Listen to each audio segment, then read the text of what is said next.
Judul khotbah hari ini adalah orang benar hidup oleh percayanya. Ini sekilas mirip dengan yang saya khotbahkan melangkah dalam iman ya, tapi sebenarnya beda ya. Ini diambil dari kitab Habakuk. Mari kita buka firman Tuhan dalam Habakuk 2 ayat yang keempat. Kalau sudah dapat, kita baca bersama-sama dengan suara yang keras. 1, 2, 3. Sesungguhnya orang yang membusungkan dada tidak lurus hatinya, tetapi orang yang benar itu akan hidup oleh percayanya. Jadi dari mana? Dari Habakuk 2 ayat yang keempat, judulnya ya. Orang benar hidup oleh percaya. Ya. Nah, Bapak Ibu, yang kita mau khotbahkan memang yang kita baca ini cuma Habakuk 2 ayat yang keempat. Tapi yang kita mau khotbahkan itu sebenarnya satu kitab. Ya. Seluruh kitab Habakuk, karena Habakuk itu terdiri dari 3 pasal saja, ya. Tapi bukan berarti sampai sore atau sampai besok pagi Bapak Ibu di sini, tidak ya. Tetap kita upayakan 45 menit selesai ya. Nah, kita akan belajar dari kitab Habakuk ini dari pasal 1 sampai pasal 3. Inti-intinya ya. Jadi pada kesempatan kali ini kita akan belajar 3 dimensi iman sejati berdasarkan kitab Habakuk. 3 dimensi iman sejati berdasarkan kitab Habakuk. Yang pertama, iman yang sejati bukan tanpa pertanyaan, tapi tanpa pemberontakan. Itu nanti bisa dibaca dari Habakuk pasal 1 ayat yang ke-1 sampai 17. Coba kita lihat ayat yang ke-1, pasal 1 ayat yang kedua. Berapa lama lagi Tuhan aku berteriak tetapi tidak kau dengar. Aku berseru kepadamu penindasan tetapi tidak kau tolong. Mengapa engkau memperlihatkan kepadaku kejahatan sehingga aku memandang kelaliman? Ya, aniaya dan kekerasan ada di depan mataku. Pembantahan dan pertikaian terjadi. Itulah sebabnya hukum kehilangan kekuatannya dan tidak pernah muncul keadilan. Sebab orang fasik mengepung orang benar. Itulah sebabnya keadilan muncul terbalik. Saya tanya, yang namanya pertanyaan itu apa? Biasa ada kata apa di situ? Siapa? Mengapa? Bagaimana? Kapan? Itu pertanyaan, betul? Ya. Di situ ada nggak? Berapa lama lagi? Ya, itu pertanyaan nggak? Mengapa engkau? Pertanyaan, betul? Habakuk sebagai seorang nabi yang melayani sebelum Yehuda diserang oleh Babel, dia bertanya kepada Tuhan. Ini kitab Habakuk itu kitab yang unik. Dia tidak mulai dengan pujian, tapi dia mulai dengan pertanyaan kepada Tuhan. Semacam ada dialog antara Habakuk dengan Tuhan.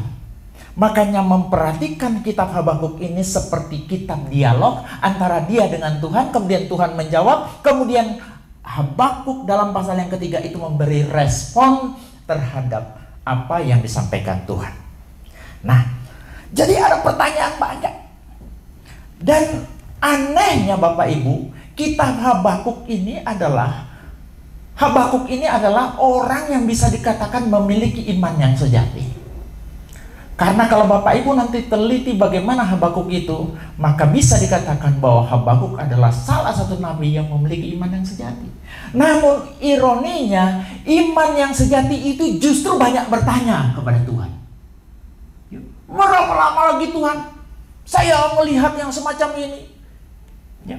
Berapa lama lagi Tuhan ku dengar aku berseru kepadamu penindasan tapi tidak kau tolong? Saya mau simpulkan, di dalam kitab Habakuk itu ada 7 pertanyaan. 3 itu pertanyaan yang berkaitan dengan ketidakadilan sosial. Dia melihat penindasan, dia lihat kecurangan, di mana orang benar ditindas oleh orang-orang yang tidak benar. Dia melihat ketidakadilan. Dia ngomong kepada Tuhan, kok bisa terjadi kayak begitu? Kemana engkau? Kok engkau cuma diam saja? Itu yang mau disampaikan di kitab Habakuk ini. Mengapa kok banyak kejahatan engkau perlihatkan kepadaku? Kalau engkau baik, seharusnya tidak ada kejahatan. Seolah-olah ada kesan Habakuk meragukan Tuhan. Tapi tidak. Iman yang sejati itu bukan berarti tanpa pertanyaan, tapi tanpa pemberontakan. Saya ulang, orang yang bertanya kepada Tuhan tidak bisa diukur bahwa dia tidak memiliki iman yang sejati. Karena bertanya kepada Tuhan dengan sikap hormat itu tidak bisa menjadi indikator bahwa dia tidak memiliki iman yang sejati. Ada memang pertanyaan-pertanyaan yang diajukan sebagai bentuk pemberontakan, tetapi Habakuk tidak semacam itu. Dia bertanya kepada Tuhan karena dia tahu. Dia ingin tahu karena dia tidak tahu apa rencana Tuhan terhadap Yehuda. Nah, jadi kita lihat dulu pertanyaan yang pertama, ya. Ya, next ya. Pertanyaan tentang ketidakadilan sosial itu ada 3. Berapa lama lagi aku berteriak tetapi engkau tidak mendengar? Itu ayat yang kedua. Mengapa engkau memperlihatkan kepadaku kejahatan? Itu ayat yang ketiga. Mengapa keadilan tidak muncul? Itu yang keempat.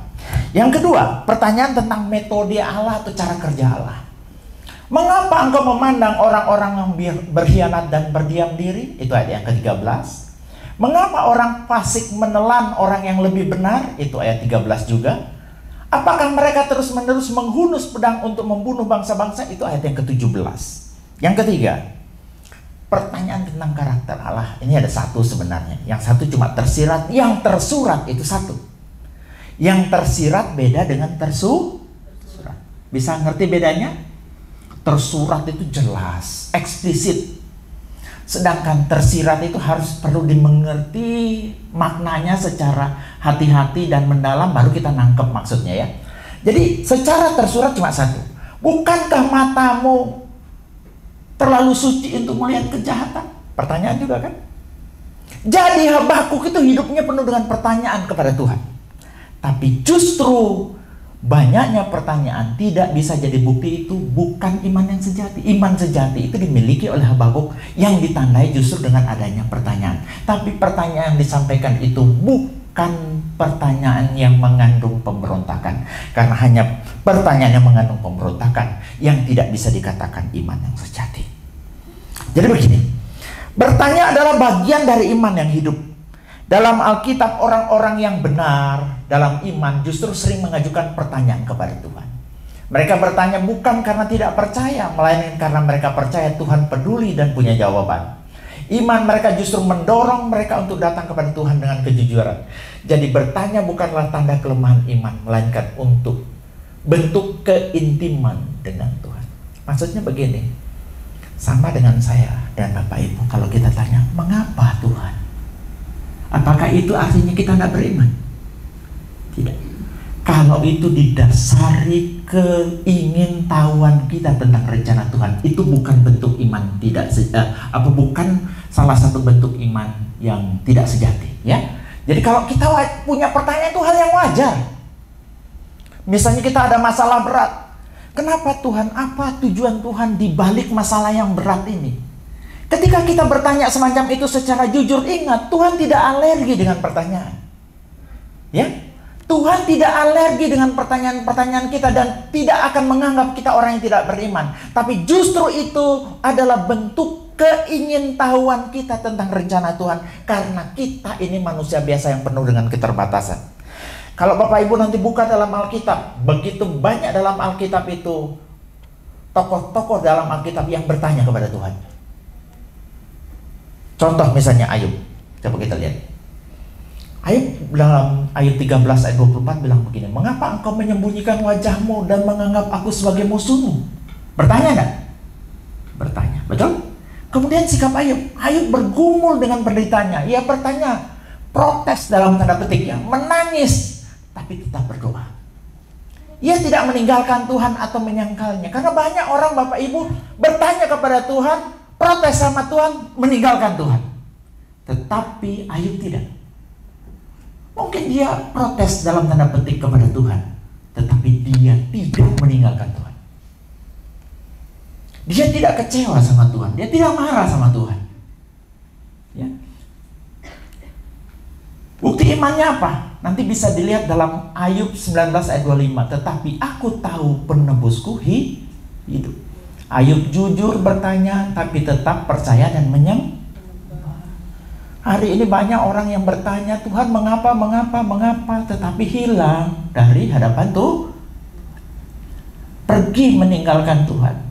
Tetapi Habakuk membuktikan bahwa iman yang sejati itu bukan tanpa pertanyaan. Engkau boleh bertanya apapun kepada Tuhan sebagai bentuk kita tidak mengerti, tetapi tanpa memberontak atau meninggalkan dia. Yang kedua, contoh kedua, Musa. Musa juga tanya, mengapa kau perlakukan umatmu begitu berat? Mengapa kau utus aku? Banyak pertanyaannya Musa. Musa bergumul berat saat diutus dan menghadapi Firaun, namun dia tetap taat berjalan dengan Tuhan dan menyerahkan semuanya kepadanya. Musa bertanya bukan karena memberontak, tapi karena merasa lemah dan ingin mengerti. Begitu juga dengan Daud, ya. Sampai sekarang, berapa lama lagi Tuhan engkau terus melupakan aku? Mazmur 13 ayat yang kedua. Mengapa engkau berdiri jauh-jauh ya Tuhan? Mazmur 10 ayat 1. Jadi Daud sendiri kerap bertanya dalam Mazmur mengapa, sampai kapan. Namun ini Mazmur, ia hampir selalu menutup dengan pujian dan pengharapan. Daud tidak takut bertanya, tapi tidak menyimpan kepahitan. Ia tetap menyembah dan menanti Tuhan. Ya, ada lagi Yeremia. Dia bertanya sama Tuhan, mengapa jalan orang fasik tetap berhasil? Mengapa engkau seperti orang asing? Yeremia adalah nabi yang menangis. Dia sering bertanya tentang keadilan Tuhan. Ia mengalami konflik batin tetapi tetap setia dan melayani, menyampaikan firman Tuhan. Yeremia menunjukkan bahwa iman yang tulus bisa bertanya tanpa melawan. Saya tidak tahu Bapak Ibu hari ini punya masalah apa? Lagi protes sama Tuhan? Ya? Lagi bertanya sama Tuhan, mengapa Tuhan? Namun ketika kita bertanya tanpa memberontak, itu menunjukkan iman yang sejati. Amin. Bertanya boleh, tapi tanpa memberontak, karena ada pertanyaan yang bentuknya adalah pemberontak. Nah, jadi intinya apa Bapak Ibu? Boleh bertanya mengapa Tuhan, ya, dengan hati yang rendah, bukan dengan sikap menuntut atau menyalahkan Tuhan. Bertanya tidak salah, asal tidak menjauh atau memberontak. Marah bukan jawaban, tetapi menyembah di tengah tanya adalah iman yang sejati. Saya ulangi, menyembah di tengah tanya adalah iman yang sejati. Pertanyaan yang jujur bisa menjadi pintu masuk menuju pemahaman yang lebih dalam tentang kasih dan hikmat Tuhan. Iman sejati bukanlah iman yang tidak pernah bertanya, tetapi iman yang tetap menyembah meski tidak menemukan semua jawabannya. Iman sejati tidak selalu tahu jawabannya, tetapi tetap percaya kepada pribadi yang memegang jawabannya. Bertanya kepada Tuhan adalah wajar dan sehat secara rohani, asalkan disertai kerendahan hati dan kepercayaan, bukan sikap menentang atau membangkang. Jadi ciri atau misalnya dimensi iman sejati yang pertama apa tadi? Bukan tanpa pertanyaan, tapi tanpa pemberontakan. Ya. Jadi kalau Bapak Ibu punya masalah di rumah, boleh tanya sama Tuhan. Tuhan, apa rencana Tuhan di balik semua ini? Apa maksud Tuhan di balik semua penyakit saya ini? Tuhan, apa maksud Tuhan di belakang semua masalah saya ini? Boleh tanya, tetapi dengan kerendahan hati dan tidak boleh memberontak. Itu menandakan iman yang sejati. Yang kedua, iman yang sejati itu sabar menunggu waktu Tuhan. Tadi Habakuk pasal 1 itu tentang pertanyaan, ya. Habakuk pasal 2, karena ini cuma 3 pasal Habakuk ini. Habakuk pasal 2 itu berbicara iman yang sejati itu, bagaimana Habakuk memiliki iman yang sejati. Dia sabar menunggu waktu Tuhan. Coba kita lihat Habakuk 2 ayat 1 sampai 20 ya. Namun kita tidak baca semua ya. Nah, konteksnya begini. Habakuk baru saja meluapkan pergumulan batinnya dengan mengajukan tadi berapa pertanyaan? 7 pertanyaan. Pertanyaan tentang keadilan sosial itu 3 pertanyaan. Pertanyaan tentang cara kerja Allah atau metode Allah bekerja, di mana dikatakan bagaimana mungkin orang jahat menghukum orang benar. Itu yang dia tidak suka metode itu oleh Habakuk. Bagaimana orang Kasdim, bagaimana orang Iran atau orang Babel itu kemudian dipakai Tuhan menghukum bangsa Israel. Dia tidak setuju, semacam protes kepada cara kerja Tuhan. Ya, bagaimana mungkin orang yang lebih jahat menghukum orang yang lebih benar? Ini yang tidak diterima. Itu ada 3 pertanyaan. Pertanyaan tentang karakter Allah, bukankah engkau itu suci? Tapi kenapa engkau bisa memandang orang-orang jahat? Bagaimana engkau bisa lebih peduli kepada orang-orang jahat daripada orang-orang yang lebih benar? Ini pertanyaan-pertanyaan yang diajukan oleh si Habakuk tadi. Sehabis bertanya, alih-alih ya marah atau meninggalkan Tuhan, Habakuk menunggu jawaban Tuhan dengan sabar dan dengan penuh hormat. Coba kita lihat ayatnya. Dalam Habakuk 2 ayat 1. Aku mau berdiri di tempat pengintaianku, berdiri tegak di menara. Aku mau menantikan apa yang akan difirmankannya kepadaku. Habakuk tadi bertanya, sekarang dia apa? Menunggu jawaban dari Tuhan. Iman yang sejati itu sabar menanti jawaban Tuhan, gak tergesa-gesa. Ya. Kemudian dalam ayat yang ketiga, sebab penglihatan itu masih menanti saatnya, tetapi ia segera menuju kesudahannya dengan tidak menipu apalagi terlambat. Berlambat-lambat menantikanlah itu, sebab itu sungguh-sungguh akan datang dan tidak akan bertangguh. Ya, saya jelaskan begini. Ya. Jadi berdiri di tempat pengintaian itu maksudnya apa? Itu artinya posisi siap sedia dan berjaga, bukan fasik. Menantikan, menunggu dengan keyakinan, bukan dengan keluhan. Jadi Habakuk menunjukkan bahwa iman sejati bukan hanya percaya tapi juga bersabar. Jadi kalau orang punya iman sejati, bukan cuma bilang percaya, tetapi dia sabar. Sabar ngapain? Nunggu jawaban Tuhan, menunggu waktu Tuhan. Ya, dia tidak menuntut Tuhan menjawab segera, tapi dia siap menerima apapun jawabannya. Nah, Bapak Ibu lihat nanti paralelnya dalam Mazmur misalnya ya. Memang sabar menunggu jawaban Tuhan ini alkitabiah. Mazmur 27 ayat 14 misalnya bilang begini, nantikanlah Tuhan, kuatkanlah dan teguhkanlah hatimu. Ya, nantikanlah Tuhan. Kita disuruh menunggu, benar nggak? Jangan memaksakan waktu kita kepada Tuhan, tapi kita harus menunggu timingnya Tuhan. Kita tidak bisa memaksakan maunya kita kepada Tuhan, tapi kita harus mengikuti waktu dan rencana Tuhan.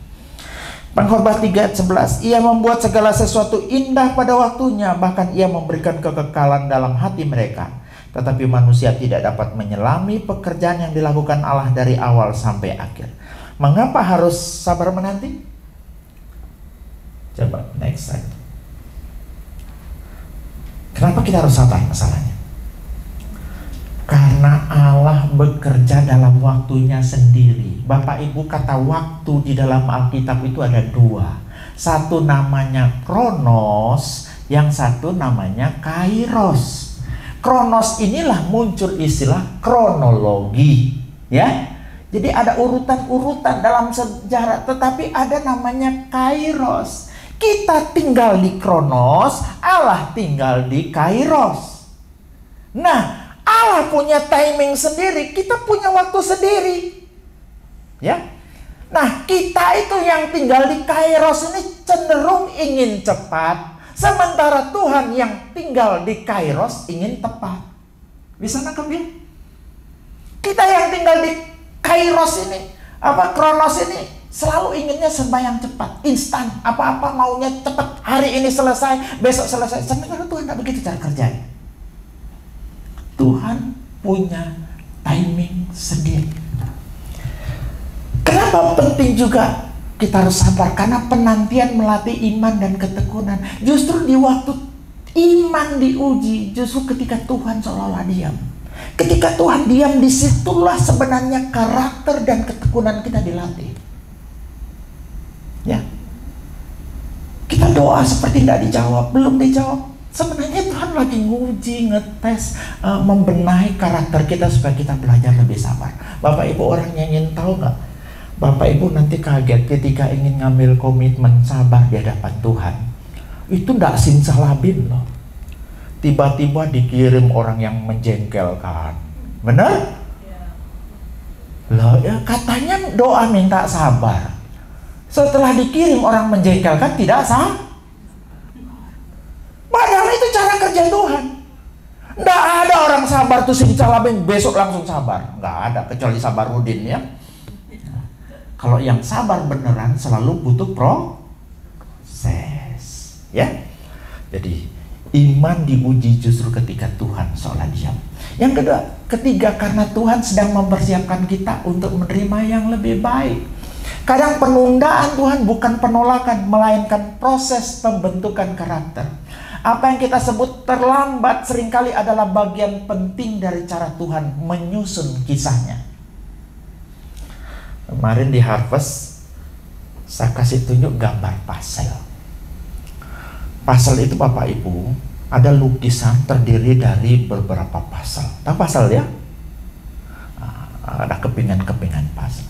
Di situ ada kepingan yang berwarna hitam, ada kepingan berwarna merah, ada kepingan berwarna kuning, putih dan sebagainya.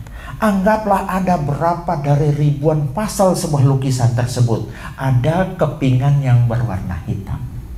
Terkadang banyak kali kita mengukur hidup kita dari kepingan pasal yang warna hitam. Tapi kita tidak pernah mengukur hidup kita dari keseluruhan kepingan pasal yang menyusun lukisan yang indah. Betul? Tanpa pasal hitam dalam hidupmu, lukisan yang indah itu tidak akan terlihat dan tidak akan terbuat dengan baik. Dengan kata lain saya mengatakan, jangan mengukur hidupmu hanya dari masa gelapmu. Tuhan membuat masa gelap, masa terang untuk membuat lukisan yang indah dalam hidup kita. Amin. Lukisan yang indah.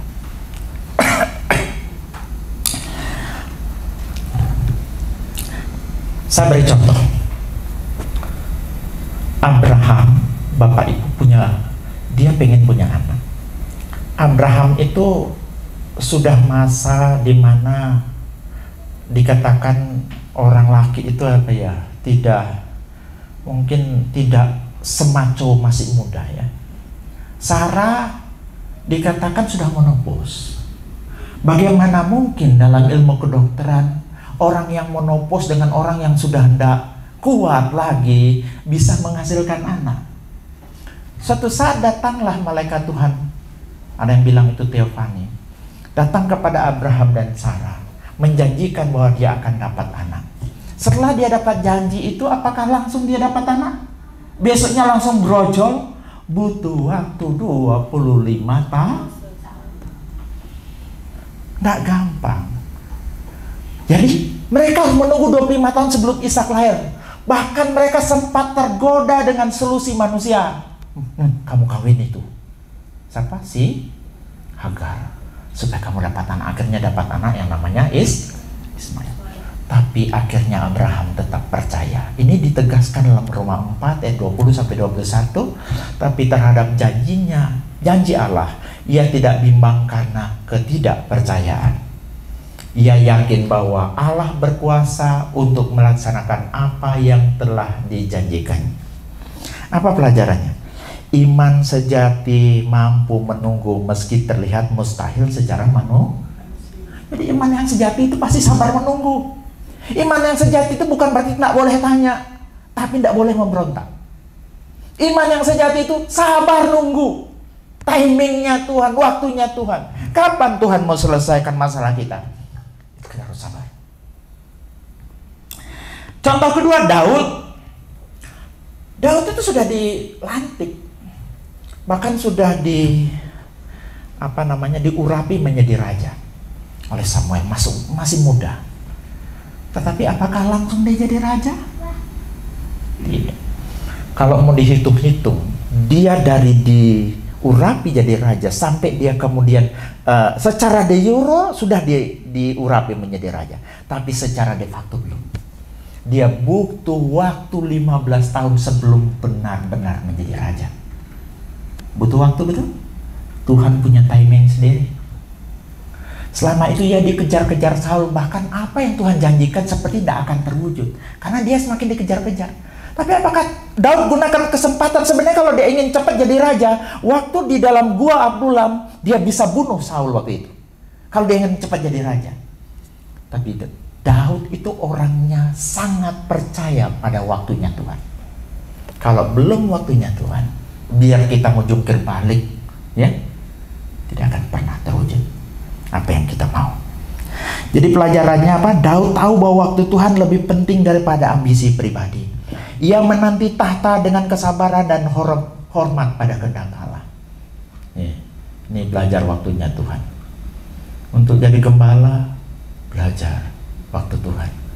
Nah, ada yang instan. Ya, tadi saya nggak ada yang serba instan. Semua ada proses. Masa kita sekolah, habis sekolah kita praktek lapangan. Nah, praktek lapangan kita pikaris, habis pikaris baru kita ditabiskan jadi pendeta. Jadi STH itu belum tentu langsung pendeta. Ya, semua ada proses, ada tahapan. Bahkan kalau di Katolik itu untuk menjadi romo itu 13 tahun. Kalau Protestan lebih cepat. Ya. Semua itu mengikuti proses. Semua ada prosesnya. Bapak Ibu, saya mau cerita seorang bernama William Carey. Ia melayani sebagai misionaris di India. Butuh 7 tahun sebelum satu orang pun bertobat dan dibaptis. Saya baru 2 tahun di sini, belum ada baptis orang. Tapi waktu di Lembah Indah cepat, di Blitar cepat, di Kediri cepat, tapi di sini belum ada. Tapi saya harus belajar bahwa iman yang sejati harus menunduk proses Tuhan. Tapi ia terus menerjemahkan Alkitab, bahkan melayani tanpa putus asa. Bapak Ibu nanti boleh baca kisahnya. Bahkan ketika dia menerjemahkan Alkitab, proses menerjemahkan itu hampir selesai. Tiba-tiba semua perpustakaannya terbakar. Bahkan seluruh buku-bukunya itu terbakar. Ini yang dialami William Carey. Tapi William Carey bilang ini pelajarannya, iman sejati bukan tentang cepat berhasil, tetapi setia dalam panggilan meski harus menunggu lama. Mungkin pelayanan kita belum berhasil, pekerjaan kita belum berhasil, apapun yang kita buat belum berhasil.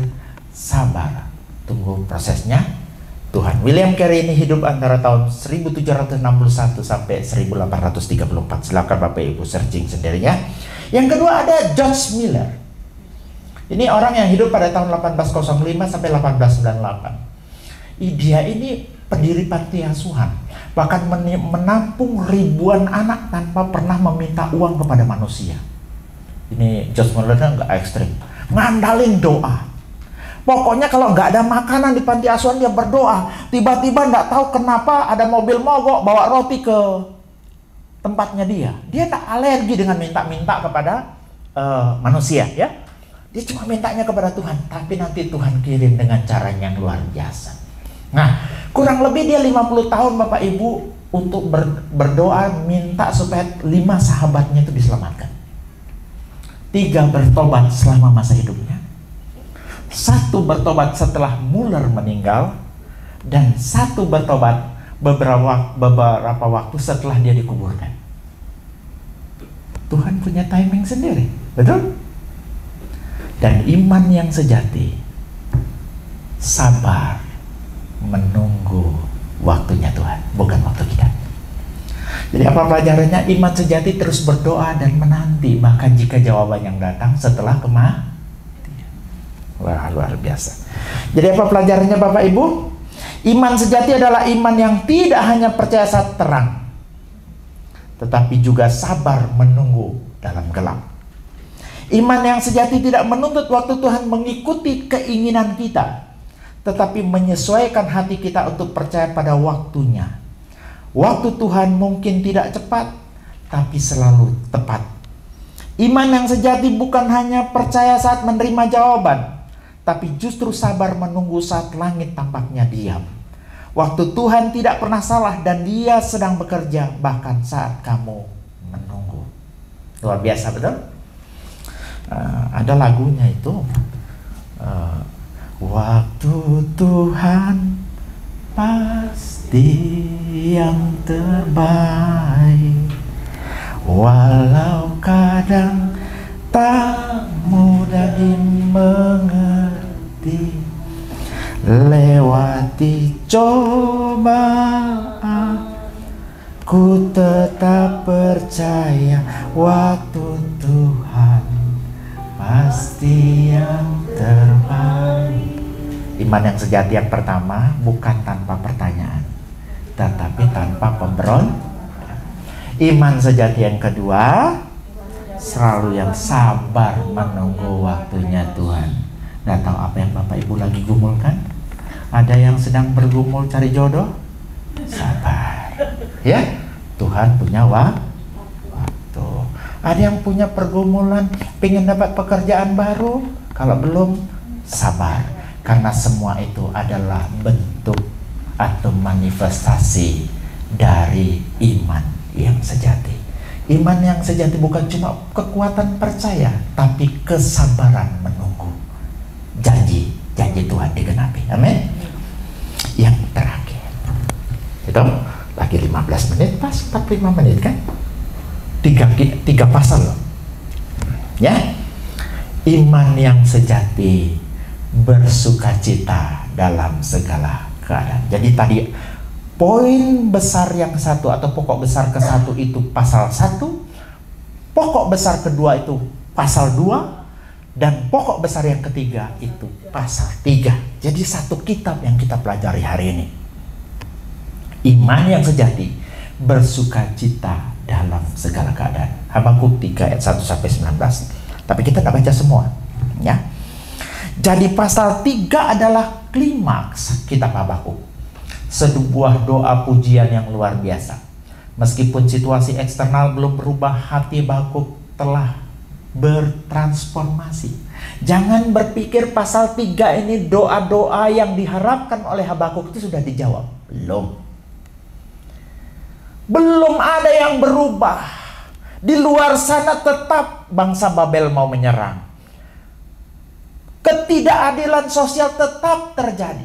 Tetapi yang dirubah oleh Tuhan bukan keadaannya, tetapi hatinya Habakuk. Karena apa? Karena iman yang sejati itu adalah iman yang bisa bersukacita meskipun keadaan dan situasi kita belum berubah. Dalam segala keadaan pun kita bisa bersukacita. Seperti Pak Esra punya gambar kemarin, ada kucing yang lewat di kalangan herder, santai lewat. Burung yang bisa hinggap, santai terbang, hinggap di sebuah ranting, meskipun rantingnya bergelora, rantingnya itu sudah ditiup angin sedemikian rupa, bahkan nyaris roboh pohonnya, tetap burung tersebut santai. Itu yang disebut dengan damai. Nah, begitu juga dengan iman yang sejati, melahirkan sukacita meskipun situasi tidak berubah. Belum dapat kerjaan, tetap. Belum dapat jodoh juga. Belum punya dapat bisnis belum lancar, oke. Tetapi terjadi perubahan. Habakuk bilang, tetapi aku akan beria-ria di dalam Tuhan yang memberikan kekuatan kepadaku. Nah, kenapa bisa begitu? Pertama, Habakuk 3:2. Habakuk mengenang karya Allah pada masa lalu. Dia bilang begini dalam Habakuk 3:2. Tuhan, telah kudengar kabar tentang engkau dan pekerjaanmu ya Tuhan. Kutakuti Hidupkanlah itu dalam lintasan tahun, nyatakanlah itu dalam lintasan tahun, dan dalam murka ingatlah akan kasih sayang. Jadi sebenarnya mau dimaksudkan tuh begini. Habakuk bisa semacam itu karena dia mengingat kebaikan-kebaikan Tuhan sebelumnya. Makanya penting sekali orang Kristen jangan melupakan kebaikan Tuhan yang Tuhan telah buat dalam hidup saudara dan saya. Sering kita hanya fokus pada masalahnya tapi lupa pada kebaikan Tuhan sebelumnya. Terlalu fokus pada masalah hari ini, lupa kepada kebaikan Tuhan yang telah lewat. Tapi Habakuk tidak seperti macam itu. Habakuk mengenang karya Allah di masa lalu seperti lagu. Ingat kasih-Nya, ingat kebaikannya dan anugerahnya. Kenapa? Mengingat kebaikan Tuhan itu menimbulkan semangat baru, membuat kita memiliki pengharapan. Yesaya 132 bilang begini. Mazmur 132 dan Yesaya 46 ayat 9. Pujilah Tuhan hai jiwaku, dan apa? Jangan lupakan segala kebaikan. Ini penyakit manusia itu adalah lupa. Selalu ingat kekurangan orang lain atau kejelekan. Termasuk barangkali ketika Tuhan lagi mengizinkan hal-hal buruk terjadi dalam hidup kita, kita gampang selalu permanen dalam memori kita. Tetapi kebaikan-kebaikan Tuhan yang Tuhan buat dari kita kecil sampai kita besar, ya, sering kita lupa. Tetapi Alkitab mengajarkan, ayo ingat itu. Supaya apa? Muncul pengharapan dalam hati kita. Yesaya 46 ayat 9 bilang begini, ingatlah hal-hal yang dahulu dari sejak purbakala, bahwanya akulah Allah dan tidak ada yang lain, akulah Allah dan tidak ada yang seperti aku. Kemudian dalam Mazmur 72 ayat 12 bilang begini, aku hendak mengingat perbuatan-perbuatan Tuhan. Ya, aku hendak mengingat keajaiban-keajaiban-Mu dari zaman purbakala. Ayat 13. Aku hendak menyebut-nyebut segala pekerjaan-Mu dan merenungkan perbuatan-perbuatan-Mu.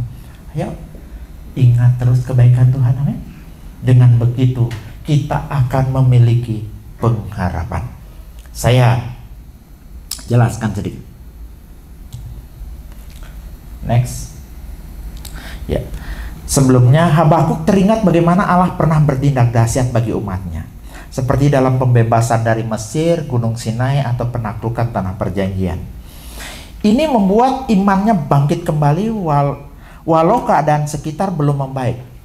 Mengingat pertolongan Tuhan di masa lalu memberi kita kepercayaan diri rohani bahwa Tuhan yang sama masih bekerja hari ini. Ini sudah 3 kali ini ilustrasi ini saya gunakan. Ini namanya Harvard Red Experiment atau Hope Experiment yang diadakan tahun 1950 oleh Carl Richter, ya. Begini.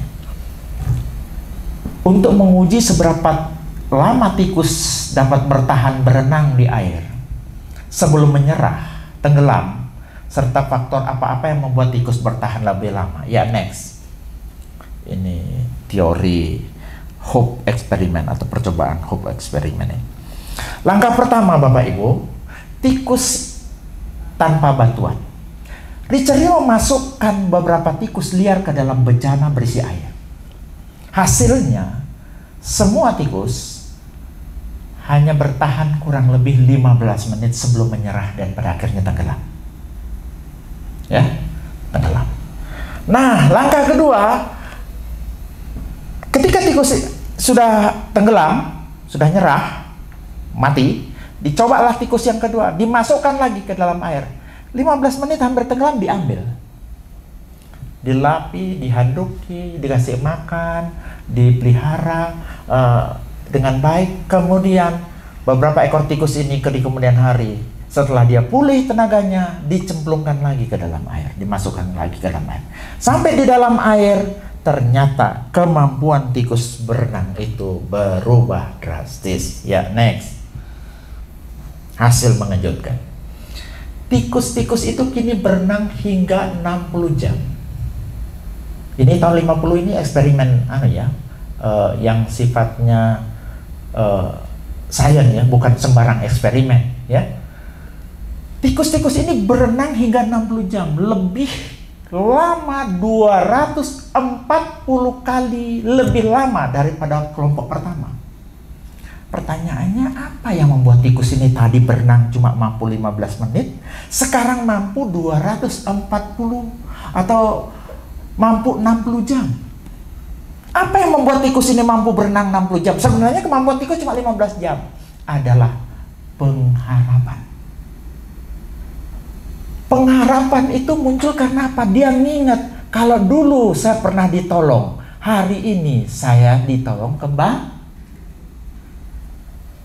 Pengharapan inilah yang membuat tikus itu berenang begitu kuat sampai 240 kali lebih kuat daripada tikus normal. Jadi tikus yang punya pengharapan punya kekuatan yang lebih besar daripada yang tidak punya pengharapan. Saudara punya masalah boleh, tapi kalau ingat dulu kita pernah ditolong, hari ini juga saudara akan kuat menghadapi masalah. Amin. Kalau dulu saya pernah susah, lebih susah, sekarang ini Tuhan yang sama masih pegang kendali. Amin. Tuhan yang sama, Tuhan yang tidak berubah masih pegang kendali, dan Dia akan menyelesaikan masalah kita sesuai dengan cara dan waktunya, dan itu akan memberikan kita kekuatan untuk bertahan menghadapi semua badai kehidupan itu.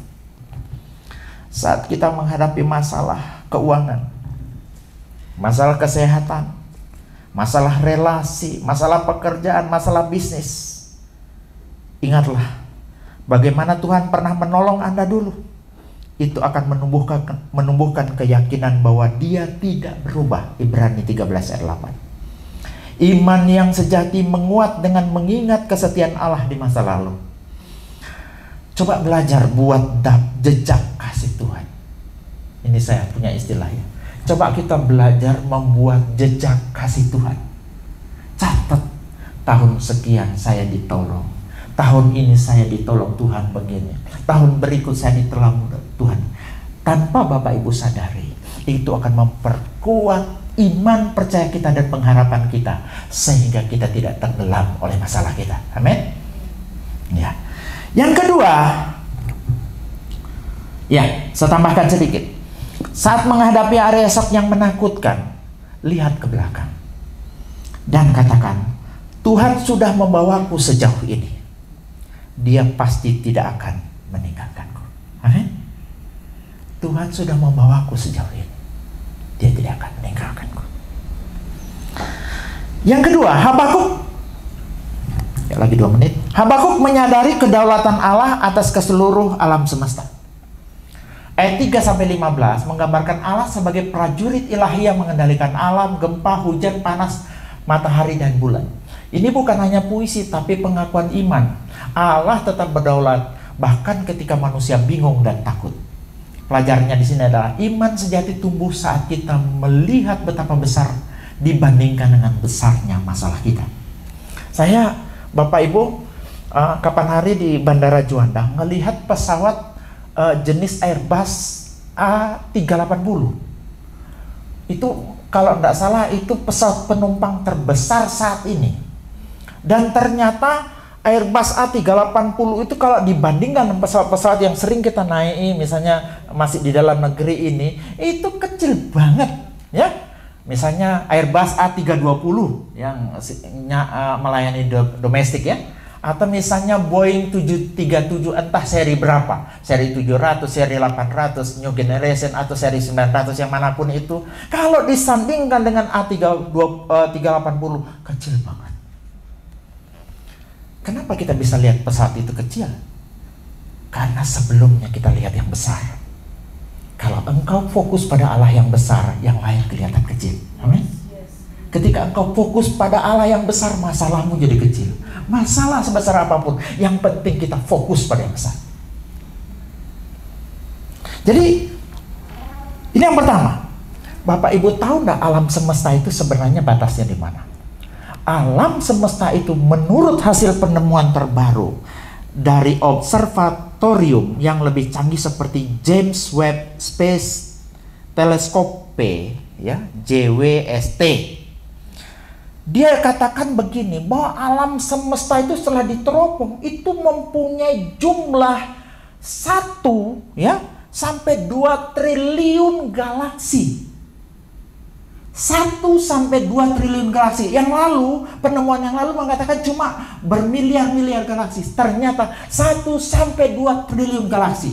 Dalam satu alam semesta itu ada 1 sampai 2 triliun galaksi. Di dalam galaksi itu ada bermiliar-miliar tata surya. So, kita hidup di galaksi apa? Bima Sakti, Milky Way ya. Ada galaksi Andromeda, banyak nama-nama galaksi. Di dalam galaksi Bima Sakti saja ada bermiliar-miliar tata surya. Salah satu tata surya kita adalah matahari, kemudian punya planet Merkurius, Venus, Bumi, Mars, Jupiter, Saturnus, Uranus, Neptunus, Pluto hilang. Ya, konon katanya dia bukan planet. Bapak Ibu bayangkan luasnya. Dan ketika kita lihat galaksi Bima Sakti hanyalah setitik debu dalam luasnya alam semesta. Tata surya kita hanya setitik debu dalam luasnya galaksi Bima Sakti.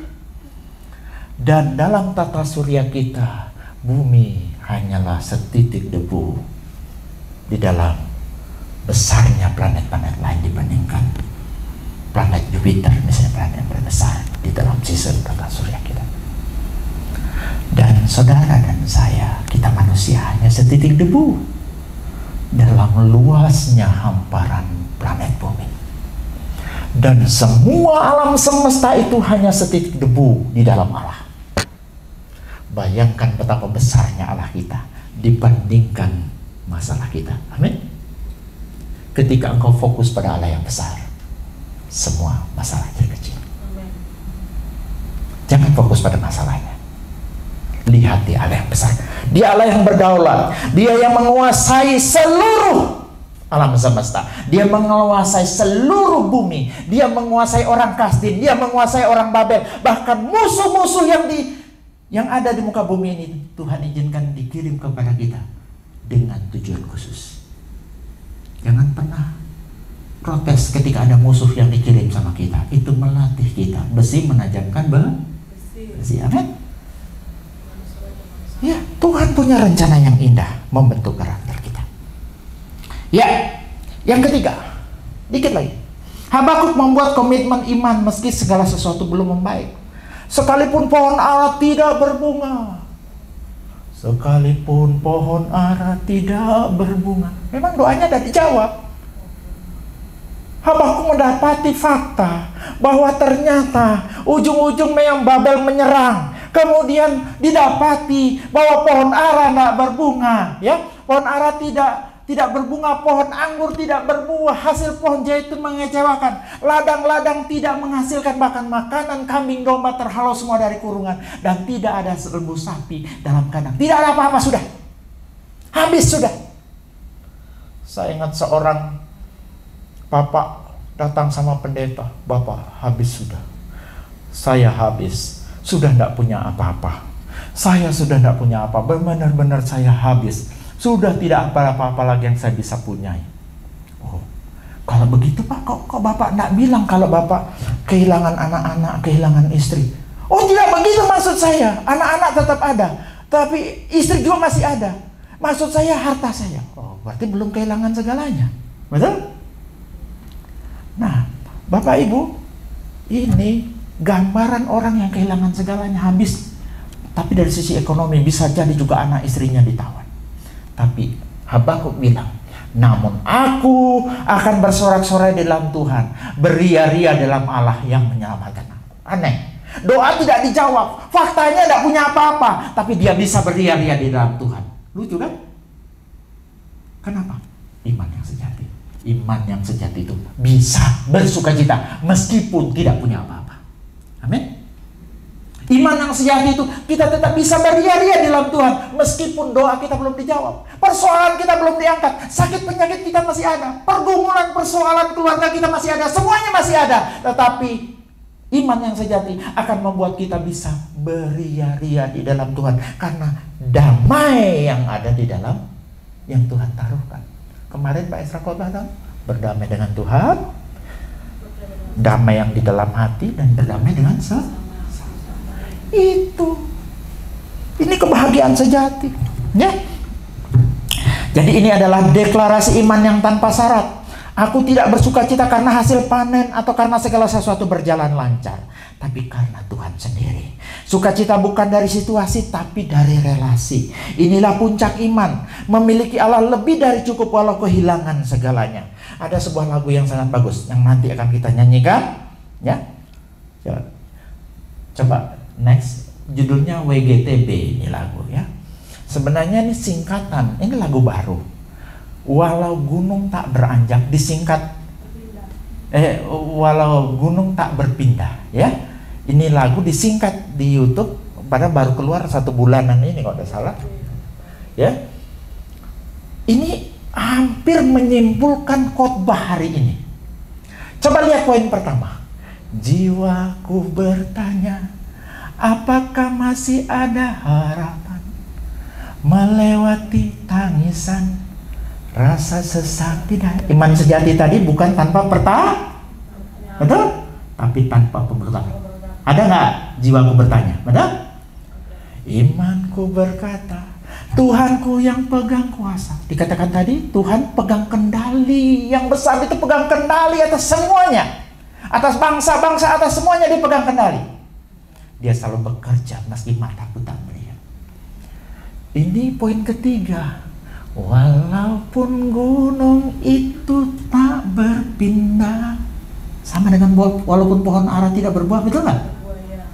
Tetap percaya Kau yang punya kuasa, sekalipun ku dalam lembah kelam, tak mengapa asal Kau di sampingku. Yang penting punya Tuhan, amin. Walaupun masalahku masih ada, tetap percaya rencanamu terindah. Pribadimu takkan pernah berubah. Iman yang ku pegang padamu Tuhan yang setia. Luar biasa Bapak Ibu. Sebenarnya khotbah hari ini disimpulkan dalam lagu ini. Poin-poinnya semua ada dalam lagu ini. Jadi apa pelajarannya Bapak Ibu? Belajar berkata sekalipun dengan iman. Latih hati dan lidah kita untuk mengucap syukur seperti Habakuk. Sekalipun pekerjaanku Tuhan belum kembali, sekalipun sakitku belum sembuh, sekalipun doaku belum dijawab, ucapkan itu sebagai deklarasi iman, bukan keputusasaan. Ya, yang terakhir, Habakuk berakhir dengan kekuatan dan keyakinan baru. Habakuk 19. Allah Tuhanku, itu kekuatanku. Ia membuat kakiku seperti kaki rusa. Ia membiarkan aku berjejak di bukit-bukit. Ini penutup dari kitab Habakuk itu. Nah Bapak Ibu, sebenarnya ini juga ada di dalam Mazmur 18 ayat 33. Allah, dialah yang mengikat pinggangku dengan keperkasaan dan membuat jalanku rata, yang membuat kakiku seperti kaki rusa dan membuat aku berdiri di bukit. Bapak Ibu perhatikan di situ. Terkadang Tuhan menyelesaikan masalah kita dengan kasih rata jalan. Tapi yang kedua, kadang Dia menyelesaikan masalah kita dengan kasih kita kaki yang kuat seperti kaki rusa. Bisa nangkep maksudnya? Kadang yang Dia benahi masalah kita Dia selesaikan, tapi kadang waktunya kita yang diberi kekuatan untuk mengatasi masalah. Tidak semua masalah kita diangkat, tapi terkadang Tuhan memberi kita kekuatan untuk menyelesaikan masalah tersebut. Ini yang disampaikan di dalam Mazmur 18 ayat 33 itu. Sama seperti apa yang dikatakan oleh si Habakuk. Rusa dikenal sebagai karena kaki-kakinya yang kuat dan lincah, sehingga ia dapat berlari cepat, bahkan di medan berbukit dan berbatu. Dalam Alkitab, kaki rusa digunakan secara kiasan untuk menggambarkan kecepatan, kelincahan, dan keteguhan yang luar biasa, terutama dalam konteks pertolongan dan kekuatan dari Tuhan. Dalam konteks ayat ini, Nabi Habakuk menyatakan bahwa di tengah kekacauan dan penderitaan, Tuhan memberinya kekuatan untuk tetap berdiri dan bergerak maju dengan mantap seperti rusa. Habakuk diubahkan dari ketakutan ke penyembahan, dari kegelisahan ke kekuatan. Ia diubah bukan oleh jawaban, tetapi oleh perjumpaan dengan Tuhan. Tuhan tidak selalu meratakan bukit kehidupanmu, tetapi Dia sanggup memberi kakimu kekuatan untuk mendaki dengan mantap. Saya ulang sekali lagi. Tuhan tidak selalu meratakan bukit kehidupanmu, tetapi Dia sanggup memberi kakimu kekuatan untuk mendaki dengan mantap. Seperti rusa di tempat tinggi, kamu bisa tetap berdiri, bukan karena kuatmu, tapi karena Tuhan adalah kekuatanmu. Iman yang sejati, pertama, bukan tanpa pertanyaan, tapi tanpa pemberontakan. Yang kedua, iman yang sejati itu bersabar dalam menunggu waktu Tuhan. Yang ketiga, luar biasa, puji Tuhan. Tuhan Yesus memberkati.